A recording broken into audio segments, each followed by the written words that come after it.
Hello friends, Assalamu alaikum, Namaste, Vanakkam, Sat Sri Akal, Kamanachi, Kemcho, Majama. Today is Monday again.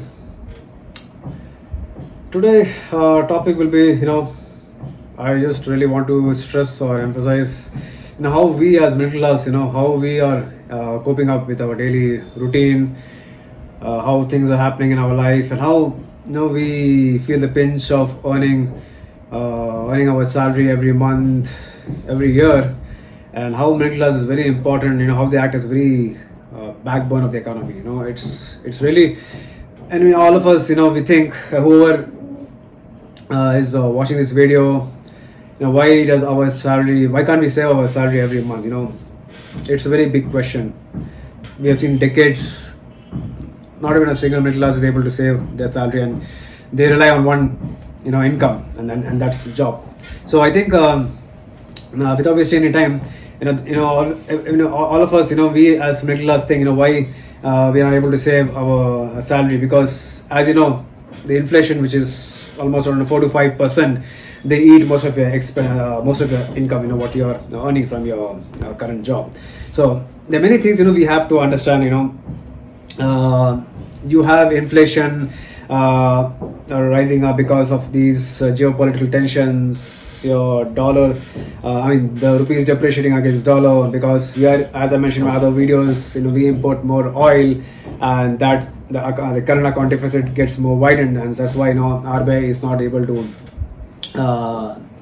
They are able to stabilize the rupee, by selling more dollars in the market. So every whoever, all of us, the way we earn our salary, I think the way cost of living in India in general, if you see over the past 5 to 6 years, your fuel price, your petrol, if you see how it has gone, you have your milk price, your movie tickets, your monthly rent, your mobiles, your internet, your school fees, and your cooking gas. So if you see the way prices have shot up in the last, post COVID especially, and in the last 15 years, it's been quite dramatic. Even the way, even if you are also getting a good salary, but yes, inflation is really eating up all our expenses. It is invisible, but yes, it is constant. And the way it's having an impact, on our day-to-day or daily expenditure, every month. Even the percentage of different categories, which eats some portion of our income. You see the rental increase, what we have seen in the urban cities in India, especially 30 to 40%, most, or 35% of your rental is based on the, it goes out of your salary. You have property prices, which is almost 15%, which have increased, in all these tier 1 cities like Delhi, Chennai, Mumbai, Kolkata, you name it. And then you have also your healthcare, which is really a big critical part of our life, which we have to really take care, which we have to include into our day-to-day expenses. So that's 8%. And then yes, if you have children, yes, that's educational fees, and yes, that takes almost 7% of your fee, if you want your children to study in a very good school. And then again, your inflation, your food inflation, which is almost 2.7%. So this itself adds most of your budget, and of your day-to-day budget, and then you are really bound to shell out a lot of expenses. On the other hand, as I mentioned, yes, rupee depreciates around, on average, 3 to 4% against dollar each year. So you could see how the this data is 2025 data. It shows from 1st January to 4th July of 2025. Yes, most of the rupee has been really depreciated, if you see. So imagine the way we are buying oil from countries, Middle East, Gulf countries, and the way the dollar rupees depreciating against dollar. So we really have to see, there are a lot of things. These are factors, which affects your, I would say, your day-to-day expenditure or monthly expenditure. You have your, as I mentioned, the petrodollar, which is really important, because obviously any oil exporting nation, we have companies, selling dollars and and getting more rupees. So we have to pay in dollars to the oil importing countries, and that really impacts us. How much if our rupee appreciates, that's a good thing for us. We pay less dollars, but yes, if it depreciates, then we have to shell out more. So this is also one of the important factors. And if you see this globally, if you see the value of US dollars, I mean the pink color which you see, it's really vastly spread across on over the so many decades. The way USD appreciated. That's why it's very global and very strong currency. Compared to any other euro or any Chinese yuan or etc. So these are all a very important factors which play in our monthly expenditure. We also need to understand that these factors are also part of our internal system. I mean we buy oil from Gulf countries and any other country, and then we buy rough crude. So what happens, it comes to the oil companies, they process as per different applications of industries, and then it comes to us via transportation which you see. So that's why even you will see the entire this cost is nothing but the supply chain. So it's all correlated to all the way we are being heavily charged because of increase in the transport prices, increase in the labor, and increase in different aspects. So that's why we are struggling. We also should understand India is heavily dependent on US dollars. Obviously, whatever exports we are exporting out of India, it's the invoicing is done in foreign currency, and that's major US dollars. So you would see here how the export invoicing is done. In terms of US dollars, the percentage, if you see, I mean, as per the Federal Reserve, one of the sources, much of the dollars, or I would say the invoicing is done, even if you consider US, if you see Asia Pacific, the highest is the blue color, which you see that is done in US dollars, and then you have Europe, which is also, they also do it, and then the rest of the world. So you have the very important, dollar has been a really important currency, global currency, and most of the developing and economies depend on this for their exports. So that's a really important thing which we have seen over the last few decades. If rupee weakens, yes, imports become expensive. So that's another thing. And all our export driven industries, all exports, whether it's you talk about garments, IT, manufacturing, everything depends on the US dollar. So it's very important. If rupee appreciates, yes, we tend to pay pay less on the imports. But yes, if it depreciates, that's another story. You exports generate more value, but then again, as I mentioned in my last videos, the CAD gets more widened as a percentage of GDP. So that's really important. We need to understand the key points.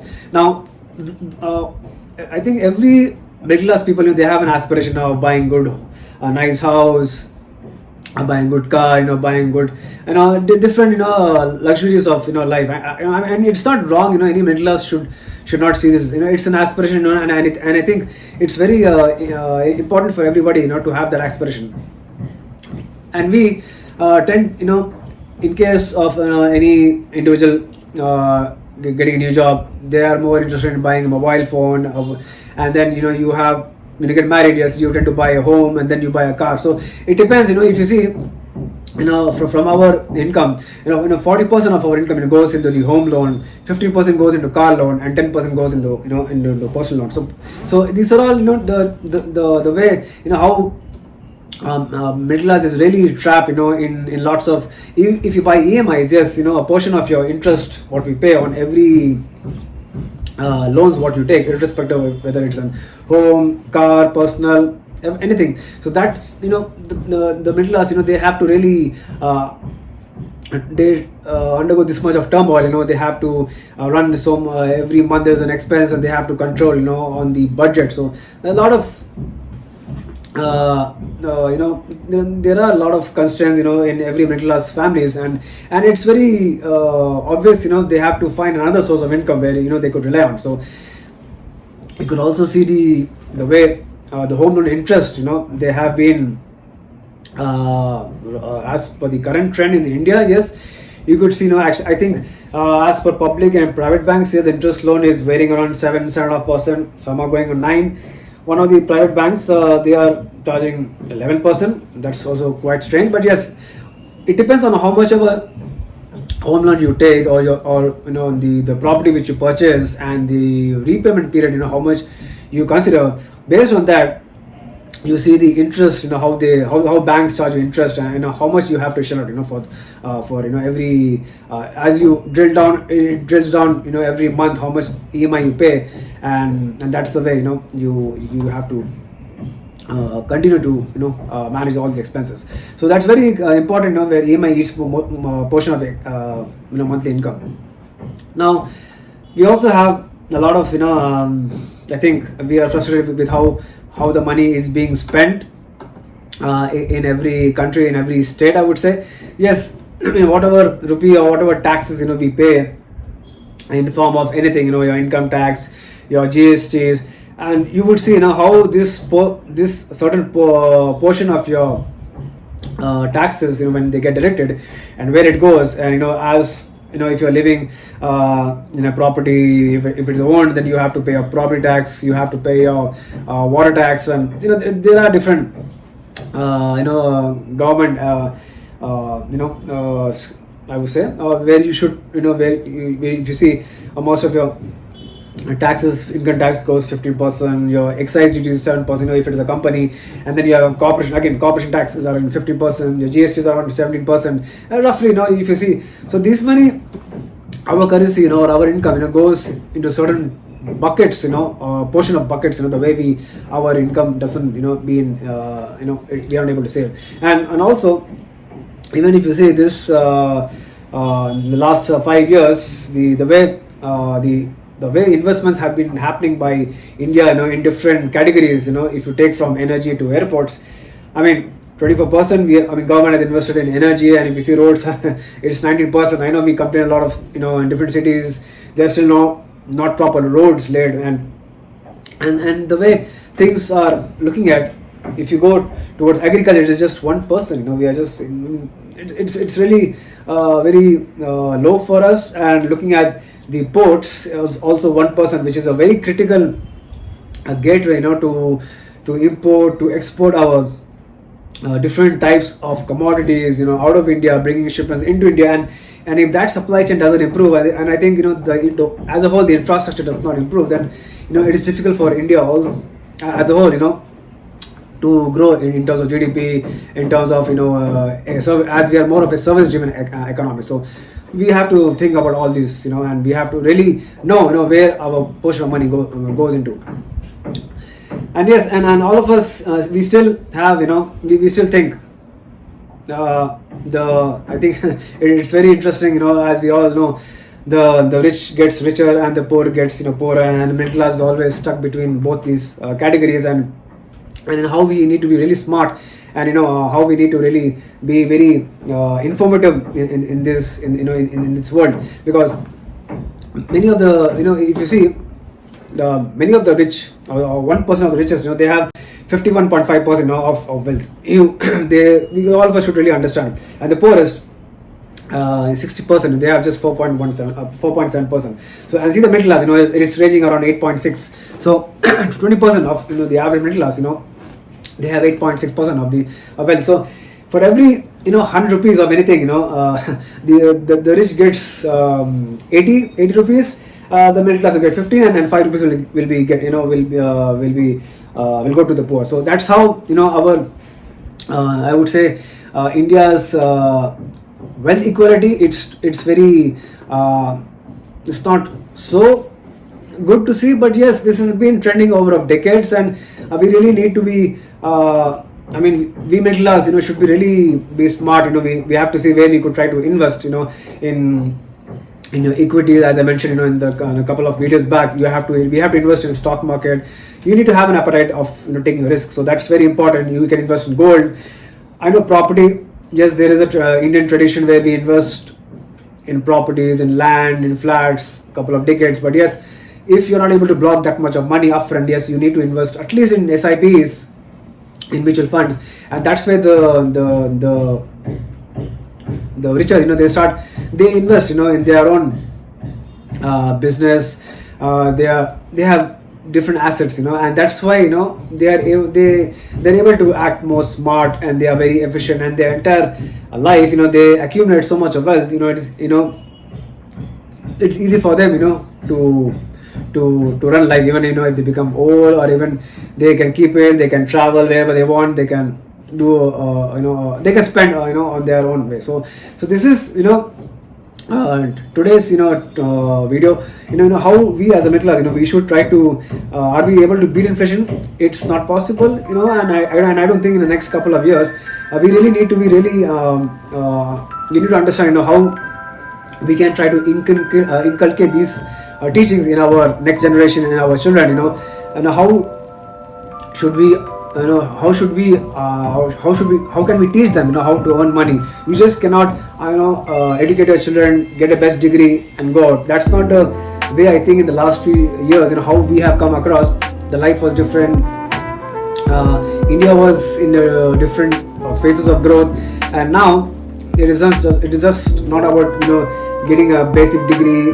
Yes, you need to upgrade your skills, but yes, nobody teaches, no school or no college teaches how you need to earn money in a very smart and very efficient way. That's really lacking again in India, or I would say globally. Nobody teaches how to earn money. So we ourselves are creating more complex technologies in the world, and we really need to think what will our future generation, will they be able to get jobs? Are we able to sustain our existing career growth? So these are all very important key issues, which we all of us, have to come together and see where we could try to improve the cost of living, not only in India but yes, across the world. So these are my views in today's video. Please feel free to add your comments, your thoughts, and please subscribe to my YouTube channel at M1M Wala, and I would like to hear your comments. Till then, take care and have a safe week ahead. Thank you.